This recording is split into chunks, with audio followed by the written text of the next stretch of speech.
Hello, my name's Pauline. I'm a 62-year-old woman. Yes, I know I'm a little too old to be able to write a story for the internet, but I have some nice people who have helped me write this at the retirement facility I'm staying at. That's right, I'm living in a luxurious retirement facility, and today I want to tell you all about how I got here. First, let me give you some background information. I got married when I was 23 years old to the love of my life. We tried for 2 years to have a child, and finally I got pregnant. It was a high-risk pregnancy because of some underlying conditions I had. So my husband and I knew that this would probably be the last child we'd have. I gave birth to my son, Peter, and my world felt complete. Peter was my husband's and my joy. There was nothing that we let him lack. Unfortunately, when Peter was 10 years old, my husband passed away. It was devastating for both of us, but we held on to each other to make it out of the grief. I raised Peter single-handedly after that. It was very hard. My husband and I barely got by when both of us were working, so after his death, taking care of all our bills fell on my shoulders. For the first 2 to 3 years, I struggled a lot. There were days when I'd go hungry so Peter would eat. Yes, I saw some rough days, and thankfully they got better after that. I found a better job with a lot more benefits. I learned how to invest money and made a bunch of smart investments. I managed to save and pay for the entirety of Peter's college as well. I didn't want Peter starting off with any loans on his shoulders, so I made sure to work extra hard for that. By the time Peter graduated and was living on his own, I was living more than comfortably. I continued to stay in my same small house because it was a reminder of the happiest days of my life and of my husband. This is only relevant because you'll understand why Peter never suspected me of having saved so much. Anyway, while in college, Peter met my now daughter-in-law, Lindsay. The two of them met in their first year of college and began dating shortly after. They were inseparable, and I was happy for both of them. They brought out the best of each other, and not to mention the only thing that mattered to me was my son's happiness. I did everything I could to make sure he never lacked anything, so it made me happy to see that even his romantic needs were fulfilled by Lindsay. Peter and Lindsay moved in together after they graduated. They didn't visit me as much, but I made sure to visit them whenever I could. We spent holidays and other occasions like birthdays together, but that's it. This was how it worked for a few years, so imagine my surprise when Lindsay suddenly invited me over to their place for dinner on a random Tuesday. I accepted the invite and went over. Peter and Lindsay seemed a little nervous, but I dismissed it. We had a great dinner, and once we were done with it, I thanked them for it. Thank you for inviting me over to your place for dinner, you two. It was lovely. Of course, Mom. I hope you liked what you had for dinner. I mean, I spent a lot of time cooking it, and I specifically made what Peter told me was your favorite. Whoa, I loved it. It was delicious, I promise. Why do you look so nervous, though? Is something wrong? Well, Mom, we actually had to ask you something. Oh, of course. Go ahead and ask away. So, you know how Lindsay and I have been dating since freshman year in college? Yes. Well, this weekend, Peter proposed to me. Oh my God, that's wonderful. I'm so happy for you two. Congratulations. Thank you, Mom. Yeah, I really didn't think the proposal would happen anytime soon, considering we've been dating for 8 years now. That's Peter for you. He loves to make you wait, but, not to be like this, but what does this have to do with needing to ask me something? Yeah, so about that. Since we've gotten engaged, Lindsay and I have been discussing the kind of wedding we want, and after taking a look at our savings, we've realized that we're going to have to wait a lot longer than we thought to have the wedding of our dreams. So we were wondering if maybe you could help pay for the wedding. Of course, why wouldn't I? My only son is getting married, and you bet that I'm going to make sure he gets the wedding of his dreams. Really? Of course. Why in the world were you two so nervous about this? Did you honestly think I'd turn you down? Well, we asked my parents, and they adamantly told us that they weren't helping, only because they don't have much money to spare right now because they're paying for my sister's college. Oh, I don't have any big bills to pay off right now, so of course I'll help. But you have to promise me that the two of you will make some time to see me more frequently. Of course, Mom. That goes without saying. I was ecstatic for Peter and Pauline. I was so happy that they were finally tying the knot. I mean, it's every mother's dream to see their child get married and then have a stable life. And if I could help make that dream a reality, why would I not? Peter and Lindsay were constantly telling me how grateful they were for my help, and I kept assuring them that there was no need for so much gratitude. I won't mention the exact amount, but I did spend a lot of money on their wedding. They both wanted a big wedding with nearly 150 guests, and I was not going to deny my only son what he wanted for his big day. So I never set a budget with them, and I had no problem with how much I spent. I still don't. After they got married, over the next few years, I continued to help them out financially. When they needed help putting down a down payment for their house, I loaned them the money. When they needed help purchasing new cars, I loaned them the money. When they were generally low on money at the end of the month, I helped them out. Once again, this is relevant, which is the only reason I'm saying this. I'm not a bitter old lady, I promise. I enjoy being able to help them because I considered it part of my duty as Peter's mother to make his life easier than mine was. Anyway, aside from all the financial help, Peter, Lindsay, and I got a lot closer as a family. We called each other every other day just to check in, and also made it a point to meet once a week or every other week for dinner, and on some occasions, lunch. These dinners or lunches were either hosted at my place or theirs. I considered these meals quality time spent with them, and I always felt great by the end of it. The only reason I didn't feel so good every day was because I continued to work well past the age of 60. Now, I know that's old, but I've been working for so long and I know what being destitute feels like, so I was scared to stop working. But one day I happened to look at my retirement savings and realized I had way more than enough to live on. I decided it was time to retire then. Once I had retired, I decided to invite Peter and Laura to dinner at my place, and I prepared them a feast. The two of them looked surprised to see so much food. Peter asked me if there was something special about the dinner. So, what's this dinner all about, Mom? Well, I have some big news to share with you guys. Oh, I'm excited. What is it? Well, you know how I've been working so hard for so many years. I recently decided to stop. Stop? You mean you stopped working? Yes, I'm retiring. Are you sure that's a good idea? Of course. I've been working since I was 17, and I think now is the best time to stop. My son is well settled, and I have nothing to worry about. But what about your expenses? How are you going to manage the house without any income? I mean, I have my retirement money set aside, so I think that should tide me over. Are you sure that you've saved enough? I'm sure I do. Even if I don't, you two would be able to help me out, right? We don't want to sound rude or anything, but Lindsay and I aren't exactly in the position to help you out if you need it. Why wouldn't you be able to help me out?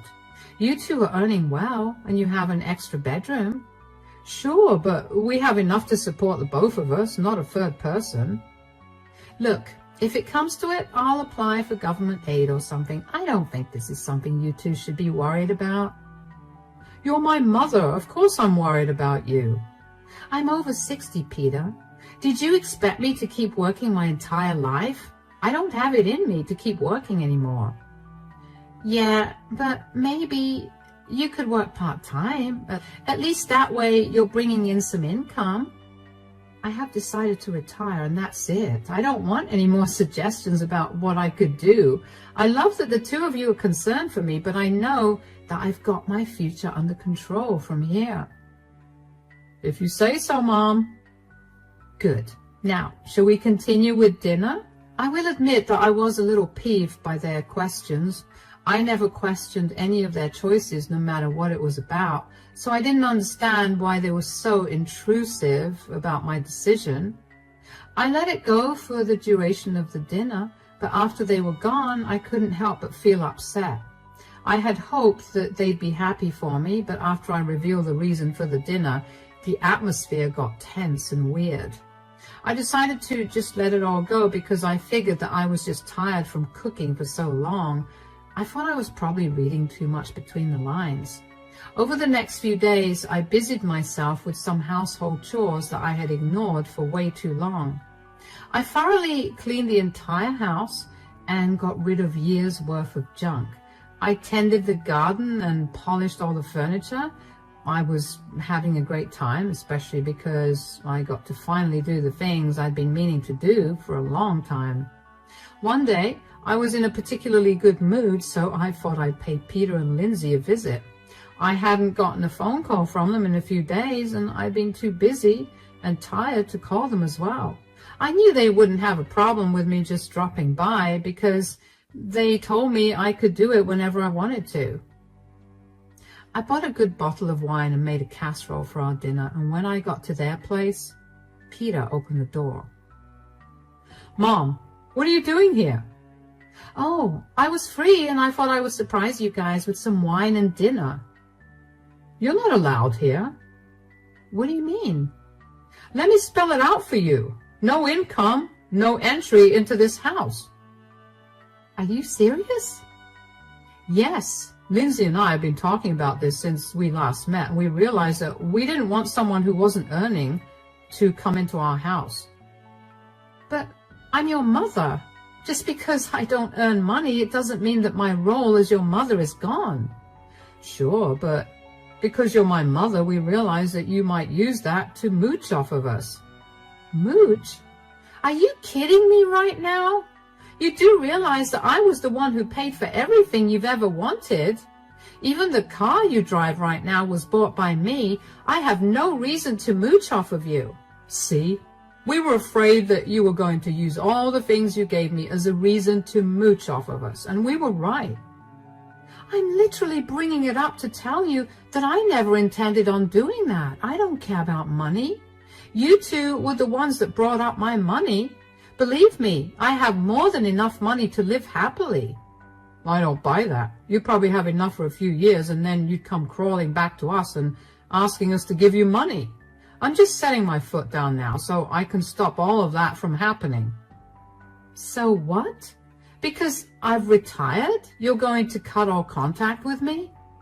That's a little crazy, don't you think? First of all, I'm not cutting contact with you. I'm simply telling you that you won't be allowed into our house. I don't want you thinking that you can just show up whenever and then one day decide that you never want to leave. We can meet whenever you want at either your house or anywhere else outside. Secondly, nothing about this is crazy. I'm just being careful. You know what? You're right. It's good that you're being careful. I'm glad that I've raised you to be that way, but clearly I went wrong somewhere because all you seem to see is money and not the fact that your aging mother is trying to spend time that she barely got to spend when you were growing up with you. Don't be dramatic. I appreciate you wanting to spend time with me, but I just don't want that to happen at my house. All right then, I'll get going. Mom, I really hope that there are no hard feelings here. Sweetie, you're my son. There will never be any hard feelings. This has only opened my eyes and made me realize that I've got some things to think about. Anyway, I don't want to bore you with that. I'll see you around. To say I was heartbroken was an understatement. I couldn't believe that my son and daughter-in-law were capable of treating me so indifferently, all because I wasn't earning money. I couldn't even begin to understand why that mattered to them at all. Was that the reason they kept asking me intrusive questions at my retirement lunch? I vaguely remember driving home after that. I was in so much shock and I felt so sad that I felt numb. I didn't know what more to do or say to convince Peter and Lindsay that I was not there to take their money or live off of them. I think I pretty much wallowed in that sadness for a good day, and then the sadness turned into anger. The more I thought about it, the more I knew that there was no reason for both of them to treat me this way. I decided in my fit of anger that if they truly believed that I was trying to mooch off of them, then I'd show them just how much money I had. The first thing I did was get in touch with my friends who I knew would be able to help me put my plan into action. I put my house up for sale, and given that it had been a long time since my husband bought the house, the value of the house appreciated a lot, so I made a killing selling it. Then I did some research and found this beautiful retirement housing facility. I went there to check it out, and let me tell you, I fell in love with it. It was luxurious, and I just knew that I had to spend the rest of my days there. Upon inquiring about the price for it, I was told that it was $1 million, which I had.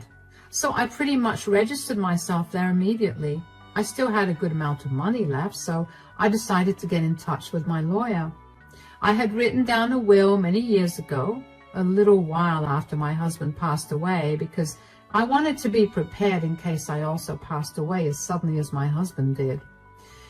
In my original will, I had willed everything to Peter, but I knew that I had changes to make. I was not leaving anything to him, not only because I was very peeved by his treatment of me based on money, but also because I knew that by the end of my life, after everything I've spent, there wouldn't be much to give him. I knew that even if I had some money left over, I was going to donate it. All of this had taken almost 2 weeks. In that time, I did not contact Peter or Lindsay at all. I didn't feel like talking to them, and running around filing paperwork and then moving into the facility was exhausting. Eventually, though, a day after I moved into the facility, Lindsay called me. "Hello, Pauline, how are you?" "I'm good. How are you?" "I'm doing good, too. I just wanted to make sure that things were all right between us." "Of course it is. Why are you asking?"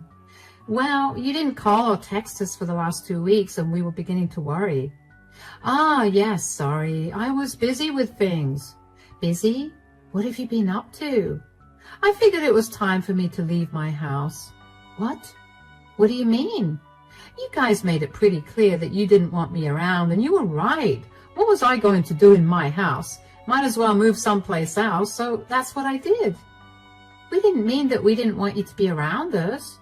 "Oh, you don't have to sugarcoat it. I understood perfectly what Peter was trying to say. Look, I'm sorry that you felt that way, but that was not what he meant at all. You shouldn't have uprooted your home because of that." "It's okay. I got a good deal on the house, so now my retirement fund got even fatter." "Where did you even move to? Are you in a safe neighborhood?" "Oh, it's the safest neighborhood, if you could even call it that." "What do you mean?" "You know what? I'm way too busy right now to explain this to you, so why don't you and Peter pop over this weekend?" Sure. Just tell me that you're safe, though. We've been worried sick about you." "I promise you that I'm more than safe. I found a lovely place to settle into, and I would love for you two to visit me. You don't have to worry about me at all anyway. I've gotten pretty good at taking care of myself." "Okay, well, that's nice to hear. So this weekend then?" "Yes, just call me before you leave and I'll send you the address. It's only half an hour from your place." "All right then, we'll see you there this weekend. Take care." "You too." It took everything in me to not be curt with Lindsay. The way she didn't seem apologetic at all made me want to be rude to her, but I bit my tongue back and was nice instead. I was also really upset that Peter didn't call me, but I didn't bring that up either. I knew that I didn't have to be mean, because once they saw where I lived now, they'd be shocked. And when they'd find out that they were not getting even a penny from me, my revenge would be complete. The weekend was 2 days away, so I spent that time familiarizing myself with the facility. I also spent a lot of my time relaxing because it had truly been a long time since I did that. When Saturday rolled around, Lindsay called me to tell me that they were ready to leave. I sent them the address and then turned my phone off because I didn't want to answer any of their questions when they realized where they'd be driving. If they wanted answers, they'd have to come to me, and they did. When Peter reached the facility, he was led to me. He didn't even greet me properly because he looked at me like I'd grown a second head. Mom! Welcome! How are you guys? I hope you didn't have any trouble finding this place. What is this place? This is a retirement facility. I'm sure you read the signs outside. Yes, but why did you move here? And how? This place looks really expensive. Well, I figured since neither of you two were keen on meeting me regularly, I'd move into this place. Oh, come on. I told you not to make a big deal about this. I looked into this and it costs at least $1 million to get into this facility. How did you have any of that money? I told you two that I was more than comfortable with my retirement. I made a lot of smart investments over my life and I saved a lot. Not to mention, I got a great deal when I sold the house. When you work 45 years, saving up $1 million is not that hard. You had $1 million and you spent it on this? All to prove a point to us? Don't you think you could have spent that on something better? This is a waste of all your money. What would you rather I spend my money on? You made it clear that I was not allowed into your home because I wasn't earning money. I wanted to spoil both of you, but you rejected that, so I thought I might as well make the best of my retirement years before it's time for me to go. Look, we get that you're upset with us, but you shouldn't have spent all your money on this. Who said that I spent all my money on this? I still have more than enough to tide me over for the rest of my life. What? I told you that I had everything ready for me. When you told me I wasn't allowed into your house that day, I realized that I needed to turn things around. I didn't think I'd be able to host you two at my place without feeling some resentment towards you, and I didn't want to spend my time alone at all times, so this was my best option. Mom, we're so sorry. We didn't mean to make you feel like we were leaving you alone. It's okay, sweetie. Now that I'm done with all the paperwork and lawyer fees, I'm just going to relax here and you two can come over whenever. Lawyer fees? Oh yeah, I had to redo my will because, you know, a big chunk of my savings went into financing my stay at this facility. Oh, so how much exactly is left for me? Left for you, sweetie? I have nothing left to give you. What? What do you mean? Well, I spent a good portion on this place, and the remaining amount is my fun money and my medical expenses. There's nothing left to give you. Are you being serious right now? You blew all your money on yourself and you've left nothing for your son?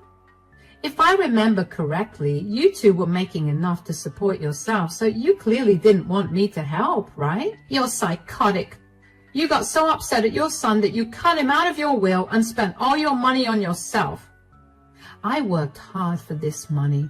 I provided Peter with everything he needed, and when I thought he'd be happy that I was done working, he turned around and showed me his true colors. I was nothing but a big fat wallet for the two of you. Spending this money on myself is the first treat I've ever given to myself. But a treat that costs this much? This doesn't even compare to how much I've spent on you, Peter. You know that we're planning on having children soon. You couldn't have put aside something for them. You're making enough to save up, Peter. I'm done helping you out. You were being careful by not letting me into your house, right? So be careful with your money now, and you can have children. Oh, you're impossible. Don't expect us to visit you after this. That doesn't bother me. You hurt me enough that day when you refused to let me into your house. You know where the exit is. Bye. Peter stared at me with the angriest look I've ever seen before grabbing Lindsay's hand and leaving with a huff. I was relieved that I didn't have to deal with any more of his tantrums. I felt bad that I was not going to be leaving him with anything, but I knew that it was not going to teach him anything. Besides, I didn't want Peter to feel bad after I was gone. I wanted him to understand why he was wrong for treating me differently just because I was no longer earning any money. Peter refused to talk to me after that day, but Lindsay did not stop blowing up my phone with texts that told me how horrible I was as a person and as a mother for doing this to Peter. I initially explained myself to her again. I told her that while this may seem rude to them, I was nothing but nice to them the entire time. It was beyond rude and hurtful when they turned their backs on me, especially when I was the one who helped them get settled into adulthood. Lindsay only went off on me some more for holding that over their heads. Initially, I did feel bad about that. I never meant to hold anything over their heads. I helped them out because I didn't want Peter to ever struggle. I know firsthand what it's like to struggle and have no one to help you out. So the last thing I wanted was for Peter to go through the same things that I went through. I was only bringing it up because I saw no other way to make my point about how hurtful their actions were. However, the more I thought about it, the more I realized that they were only trying to guilt-trip me for spending my money on myself. I don't know if that was their twisted way of dealing with their guilt, or if they genuinely thought I was a bad person, but I couldn't bring myself to care. If they apologized to me, I would be more than happy to resume a happy relationship with them.